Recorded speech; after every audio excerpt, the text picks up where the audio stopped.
Hi guys, my name is David and welcome back to my channel. Today I am going to be reviewing Sandman Slim by Richard Kadrey. This is a whole series and this is obviously the first book.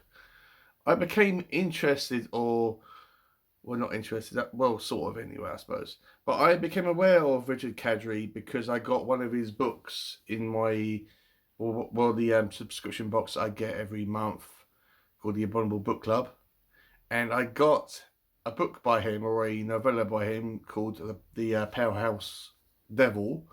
I had to think about the title, but I'll have it up on the screen. When I read it, I absolutely loved it. Probably not my favourite book of the year, but definitely worth a read. So after that, I became not obsessed, but I became very interested in reading more from Richard. So after doing some light research about what else the dude had to offer, I was brought to the attention of this series. I knew about Sandman Slim as a couple of people have talked about it, not hugely discussed on BookTube, but some people that I watch talked about this book, more specifically Slowly Read, which sadly doesn't do any videos anymore. I would love it if he made a comeback, but he's probably the first one that brought this book to my attention. So after I found it on eBay, I found a bundle of them, about 7 or 8 books. I decided to buy them. It's not the whole series. I think there's about 3 or 4 books I need to get until I get the whole series. But it's definitely enough to keep me going for a while. So I just want to dedicate this whole video to Bookish Chas, who he watched my review for the Powerhouse Devil and expressed an interest in reading Richard Kadrey books. And I said to him, look, I'll be reading Sandman Slim, so I'm going to dedicate this whole video to Bookish Chas. I will have his channel linked down below. Do I have to say, subscribe to him, check out his stuff? He is very good, and he's probably the second nicest person on BookTube, because he is so nice. So if you are watching this Chas and you're still contemplating on whether this book is going to be your thing, whether this book is going to be something that you are going to enjoy, let me ask you this. I know that you've read a bunch of Terry Pratchett books, but if you've read some of the Dresden Files, which I'm pretty sure you have, then you will love this book. So before I go any further, guys, as always, this is going to be my own thoughts and feelings regarding Sandman Slim, book 1 in this series, and also Richard Kadrey as an author, and this is going to be a spoiler-free video as well. So this is a urban fantasy book where our main character, called James Stark, who about halfway through the book is suddenly called and referred to as Sandman Slim for I do not know what reason. I don't know if he's a prophecy or whatever, and that's what the prophecy has named him, but it's kind of like tossed in the right. You're called Sandman Slim now. Okay, and I think he's kind of taken aback by that. If you know why he's suddenly called Sandman Slim, please let me know down below. So the book opens up with James waking up in a cemetery. And the reason why he's done this, and this has happened, is because he has just escaped from hell. Yes, the place down there. All fire, brimstone. Lovely guy called Satan down there as well. A bit warm, but if you don't, it's quite lovely if you've been there yourself. But he was dragged to hell alive. He's not dead. He was once a member of this magical cult. He is a wizard. Well, not a wizard. He is a magician, but he doesn't like being called or referred to as a wizard, warlock, sorcerer, or anything like that. But he likes doing magic and doing spells. So he was in this kind of small cult circle of friends, and he was betrayed by his friends who dragged him to hell, or they conjured some demons that dragged him to hell alive. He didn't die, he's still alive, but he was dragged to hell, and he's been there for about 11 years, I think it is, being tortured. And his main job, or the only thing that he's been doing in hell, is he's been a gladiator in the fighting arena, and he's been fighting all these massive weird monsters and creatures. And if you're wondering, yes, Lucifer is a character in this book. He is mentioned briefly at the start, but he does come in to the story at the end. So yeah, if you probably got that to look forward to, I guess. I like it how in the book everyone is always yelling and screaming, all these demons, and everyone's screaming at the top of their lungs. But when Lucifer talks, he whispers, because the book describes it like, if you're that important and that feared, then everyone's going to listen to you. So James escapes from hell, and he brings with him a handful of artifacts that he took from hell, and allow him certain benefits and certain magical abilities. One of these artifacts is a key which allow him to go into this dimension called the corridor, or the 13 doors, something along that line. I'm sure if I've got it wrong, someone's going to correct me down below in the comments. But this corridor, 13 doors, all have images on these doors except for one. And these doors are primarily used to go anywhere you want in the known universe. At any time, you can just open them and it'll take you to a specific place. So when James gets back on Earth, he is extremely annoyed, extremely angry, extremely vengeful about the people that betrayed him. People that he considered friends that basically stabbed him in the back. And we also find out that James had a girlfriend called Alice who was betrayed and killed by one of these members, one of his so-called friends. So James has to go on a mission to avenge not just what happened to him, but what also happened to his girlfriend.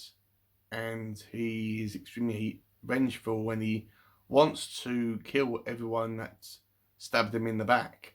But as he goes along, he discovers that life on Earth has changed. He has to adapt to this new world, his new surroundings. He has to evolve and change how he interacts with humans. And when he comes across a kind of a blockbuster video type of place, he comes across a female employee there, which I think it's a kind of nudged at that he is going to have a romantic relationship with, but she kind of is his anchor, I believe, and his introduction to the world, especially when he finds out about phones, and that phones have internet, and he doesn't know what the internet is. And because James has been in hell for 11 years, and all he has known for that time is fighting and basically survive at all costs.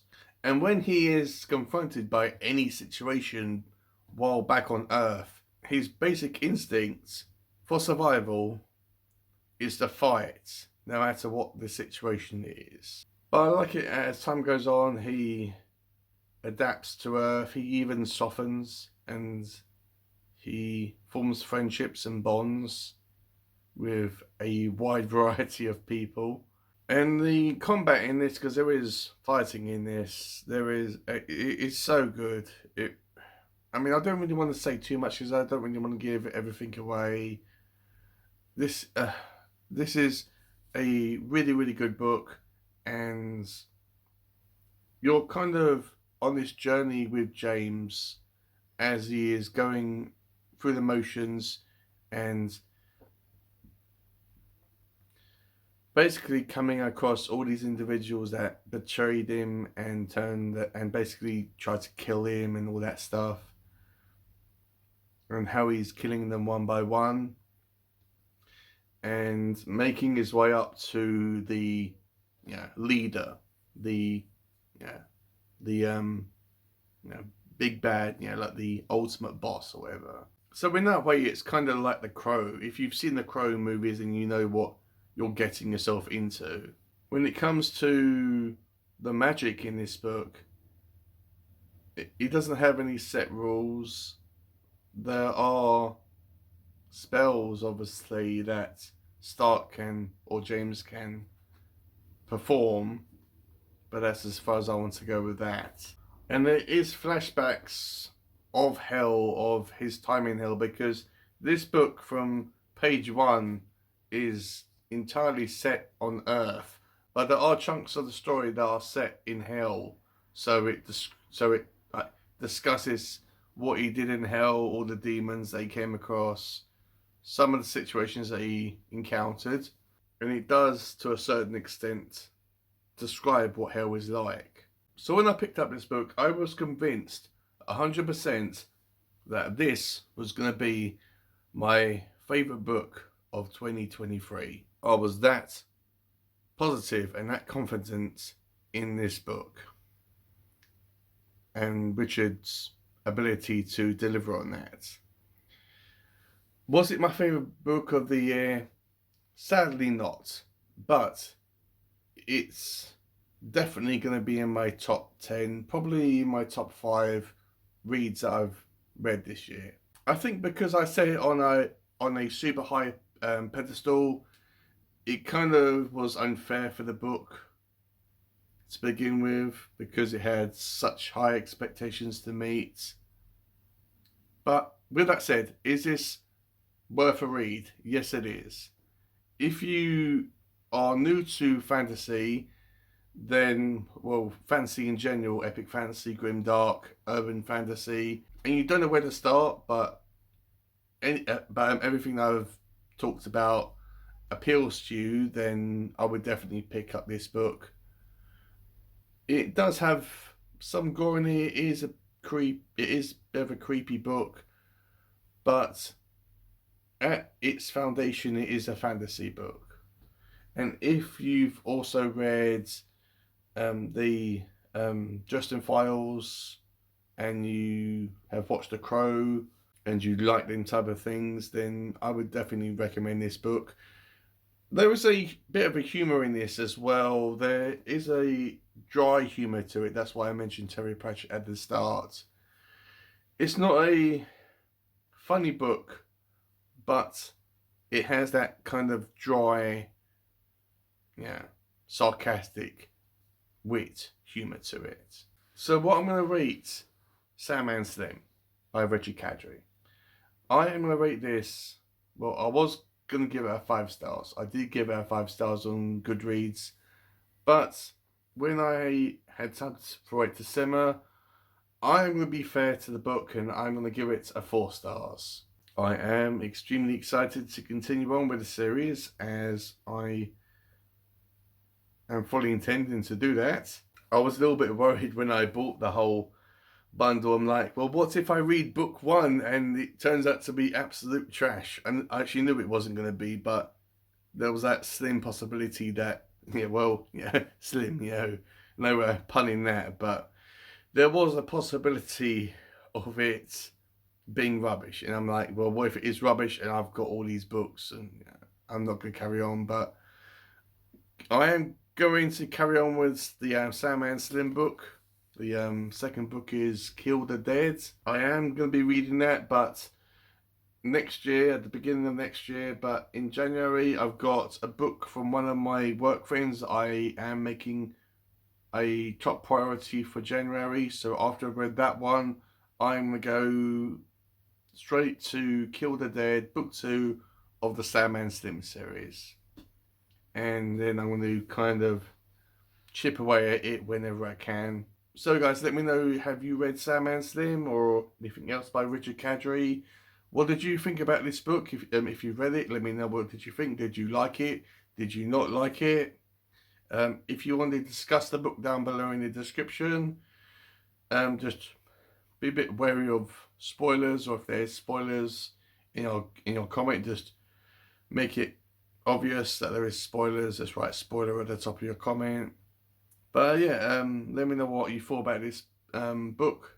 If you haven't read the book, if you haven't read it, let me know if you have been encouraged or inspired to pick it up and give it a chance, because it is definitely worth a read, guys. It really is, because this book is definitely worth a read, even though it wasn't my #1 read of the year. This is definitely worth your time. And going back to what I said at the start, please do not forget to check out Bookish Chas's video or channel down below in the description, because this whole video is dedicated to him, as as he showed an interest in reading Richard Kadrey. So if you're watching this, Chas, read this book, you will love it. So with all that out of the way, I'll see you in my next video.